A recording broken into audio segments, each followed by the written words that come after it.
चलिए स्टूडेंट्स, अब नया क्वेश्चन लगाते हैं और हमारा नेक्स्ट क्वेश्चन है two identical conducting spheres carrying different charges attract each other with a force F when placed in air medium at a distance d apart. The spheres are brought into contact and then taken to their original positions. Now the two spheres repel each other with the force whose magnitude is equal to that of initial attractive force. The ratio between the initial charges on the spheres is. बच्चे इस question में कह रहे हैं कि यहाँ पे दो चार्ज हैं और वो दोनों चार्ज एक मीडियम में d डिस्टेंस पर रखे हुए हैं, बट वो चार्ज कैसे हैं बच्चों? अपोजिट चार्ज है। ये उन्होंने खुद ही कह दिया क्वेश्चन में। इसका मतलब ये हुआ कि अगर एक चार्ज -q1 तो एक +q2। क्यों? क्योंकि अनइक्वल चार्ज है। ठीक है, अब कह रहे हैं कि they are placed at d distance apart in air, then the attraction force is F। तो बच्चों अट्रैक्शन फोर्स F है, इसका मतलब क्या हुआ? F is equal to k q1 q2 upon d²। This is the attraction force acted between two charges. ठीक है, अब आगे क्या कह रहे हैं बच्चों? ये इक्वेशन हमारी पहली बन गई है। अब आगे क्या कह रहे हैं कि अगर इन दोनों चार्जेज को आपस में टच करा देते हैं, तो बच्चों जब टच कराएंगे तो कितना चार्ज हो जाएगा? देखिए, एक पे q1 है, एक पे q2 है, तो नेट चार्ज कितना आ जाएगा? देखिए q2 माइनस q1। अब जब इनको अलग अलग करेंगे तो यही चार्ज दोनों पे इक्वली डिस्ट्रीब्यूट हो जाएगा। क्यों? क्योंकि दोनों स्फीयर्स आइडेंटिकल है, मींस इक्वल साइज में है। तो जब इक्वल साइज में होते हैं तो उनमें चार्ज क्या हो जाता है बच्चों? इक्वली डिवाइड हो जाता है। तो q2 माइनस q1 अपॉन 2, ये चार्ज दोनों पर आ जाएगा। अब क्वेश्चन ये कह रहा है कि अगर इन चार्जेज को भी d डिस्टेंस पर रख देते हैं, मतलब कुछ इस तरीके से फाइनल सिचुएशन रख देते हैं, एक तरफ q2 माइनस q1 अपॉन 2 और एक तरफ भी q2 माइनस q1 अपॉन 2, और ये एक दूसरे से कितनी डिस्टेंस पर रख देते हैं? d डिस्टेंस पर। तो बच्चों कह रहे हैं कि इनके बीच अब रिपल्सन फोर्स लगता है। भाई सीधी सी बात है, जब टच करा के अलग अलग करोगे तो ये सेम साइन का चार्ज होगा, चाहे दोनों पॉजिटिव हो चाहे दोनों निगेटिव। अगर q2 बड़ा होगा तो दोनों पे पॉजिटिव आ जाएगा, अगर q1 बड़ा होगा तो दोनों पे निगेटिव आ जाएगा। तो कह रहे हैं जब इनको ऐसे सेपरेट करते हैं तो अभी भी रिपल्सन फोर्स वही रहता है जो पहले अट्रैक्शन फोर्स था।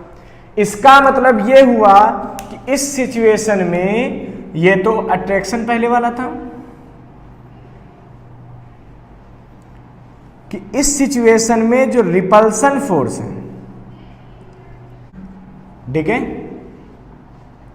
ये क्या आएगा?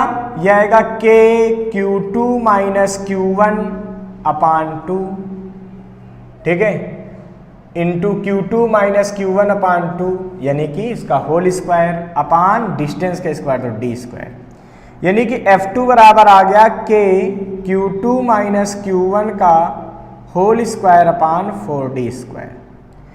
और अकॉर्डिंग टू प्रॉब्लम ये रिपल्सन फोर्स इस अट्रैक्शन फोर्स के क्या है? बराबर है। इसका मतलब ये हुआ कि अकॉर्डिंग टू प्रॉब्लम F2 बराबर F1, ठीक है, F2 और F1 को बराबर कर दीजिए। क्या आएगा बच्चों? यहां से देखिए, ये आएगा k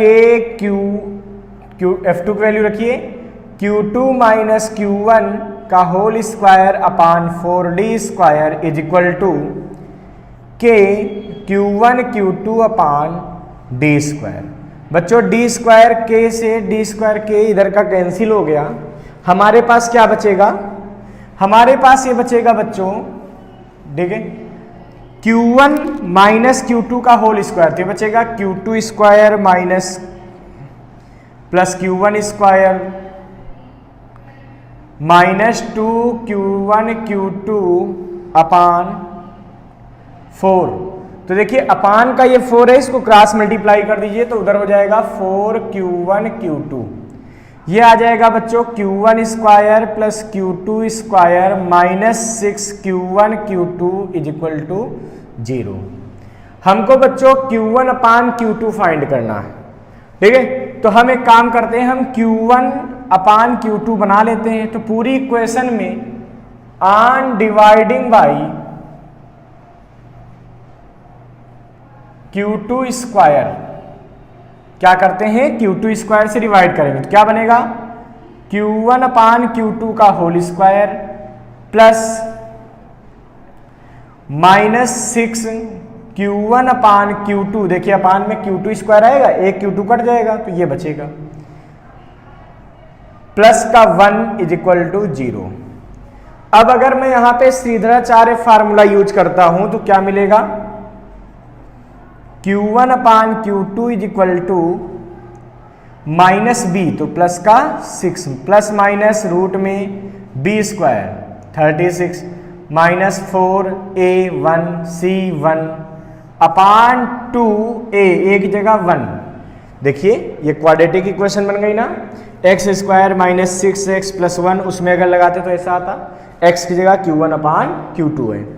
अब देखिए Q1 अपान Q2 की वैल्यू कितनी आएगी बच्चों, यहां से ये आ जाएगी Q1 upon Q2 is equal to 6 plus minus root में 32 अपान 2, तो Q1 upon Q2 is equal to बचेगा 3 प्लस माइनस, यहां से देखिए 4 बाहर आएगा तो 4 का बाहर लेंगे तो रूट में 8 बचेगा, और 4 से 2 आया, यहां से 2 आया, ये 2 बाहर अपान में 2, ये कैंसिल हो गया। तो बच्चों Q1 अपान Q2 कितना आ गया, 3 प्लस माइनस रूट में 8। So the value of Q1 upon Q2 is 3 plus root 8 और Q1 upon Q2 is equal to 3 minus root 8, ठीक है। तो ये हमारे आंसर आ जाएंगे कि Q1 और Q2 का रेशियो क्या होगा, 3 प्लस रूट 8 और 3 माइनस रूट 8। इस सॉल्यूशन का आप स्क्रीनशॉट ले लीजिए। इसका मतलब वहां पे देखिए तो ऑप्शन नंबर 3 सही हो, 3 प्लस रूट 8 और 3 माइनस रूट 8।